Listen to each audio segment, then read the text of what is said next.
mengenai Baik.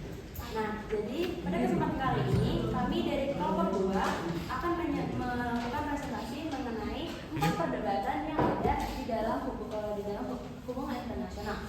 Nah, pertama-tama saya akan memperkenalkan diri kami masing-masing.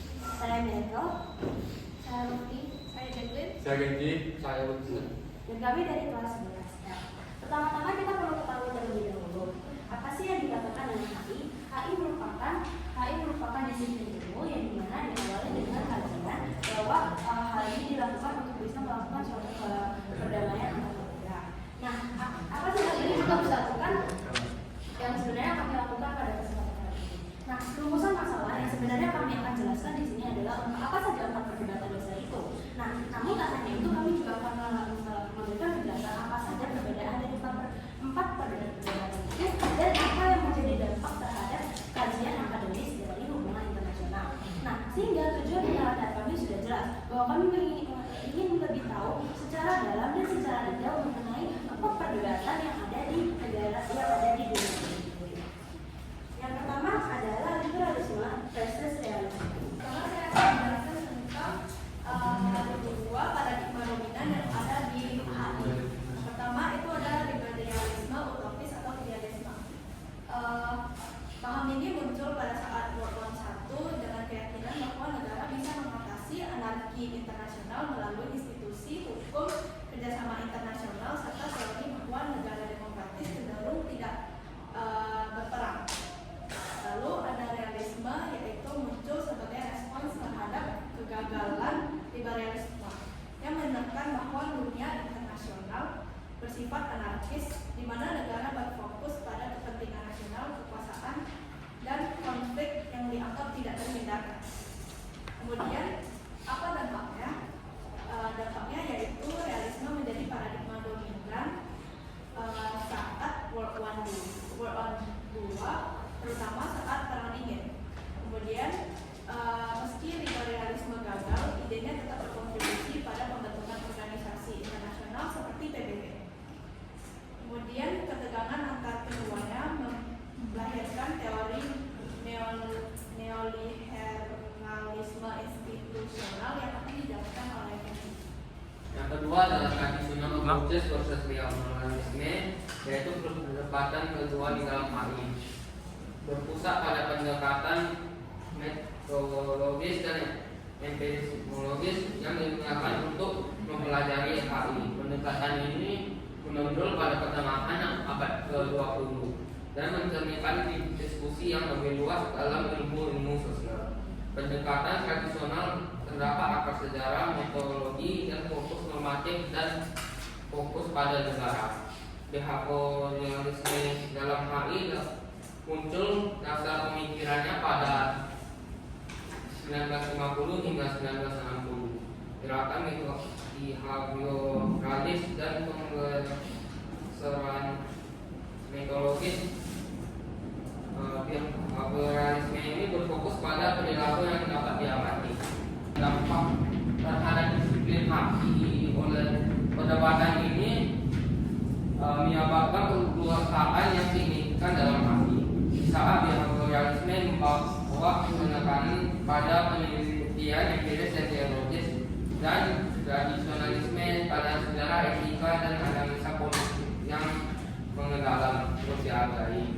Terlihat ada sintesis antara metode kedua ini. Baik, selanjutnya saya akan menjelaskan mengenai neoliberalisme dan neorealisme versus neomarxisme. Jadi neoliberalisme itu adalah hal yang mengarah pada persaingan dan konflik untuk menjamin kelangsungan hidup. Kemudian neoliberalisme itu adalah tanggapan dari neorealisme. Kemudian neomarxisme ini adalah menetapkan sifat eksploitatif kapitalisme. Kemudian dampaknya yaitu setelah Perang Dunia Kedua, kemudian teori ketergantungan, teori sistem dunia, kemudian Gramscianisme. Selanjutnya akan dilanjutkan oleh Miracle. Baik, selanjutnya akan saya lanjutkan tentang perdebatan tradisi klasik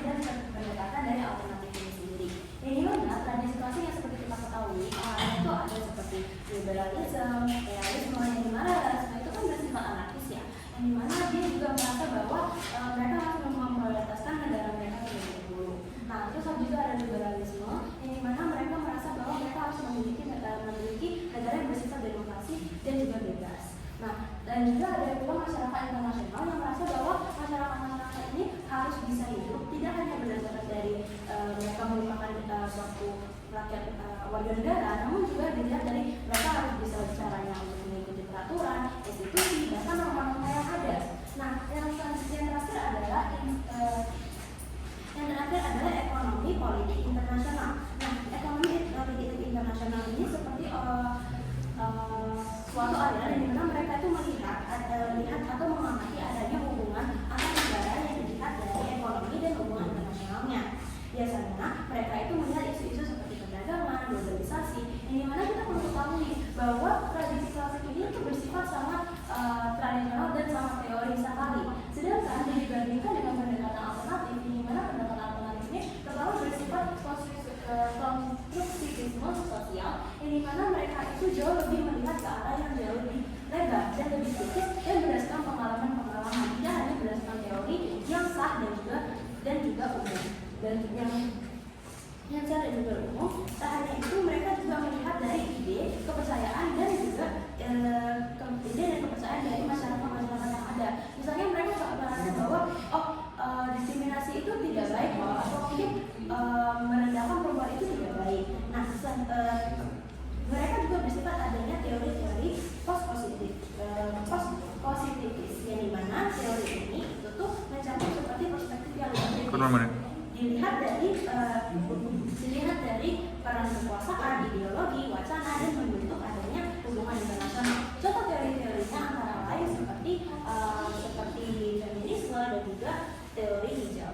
Nah, dampaknya adalah dari sisi akademisnya dan hubungan internasional menyebabkan hubungan internasional tidak hanya melihat dari sisi teori yang dimana sangat dominan terhadap realisme dan liberalisme, tapi mereka juga melihat dari sisi masalah interaksi dari masyarakat juga, dari pengalaman mereka, ide mereka, dan kepercayaan mereka, sehingga mendorong dari para akademis dari hubungan internasional untuk bisa memperluas bidang mereka, tidak hanya memperluas bidang mereka untuk jauh lebih luas terhadap masyarakat sendiri. Selanjutnya akan dilanjutkan oleh kesimpulan yang akan dibawakan oleh Lofi. Selanjutnya ada kesimpulannya, yaitu dalam perdebatan hubungan internasional mencakup perspektif yang telah berkembang dari waktu. Pertama, adanya perbedaan antara utopian liberalisme dan realistis yang mengajukan pernyataan tentang kemampuan institusi internasional dalam menciptakan perdamaian versus realitas keras kekuasaan dalam politik global. Di sisi lain, perdebatan antara pendekatan tradisional dan behaviorisme itu mencerminkan perbedaan metodologi, yaitu tradisionalisme itu lebih menekankan pada analisis sejarah dan etika, sementara behaviorisme itu fokus pada data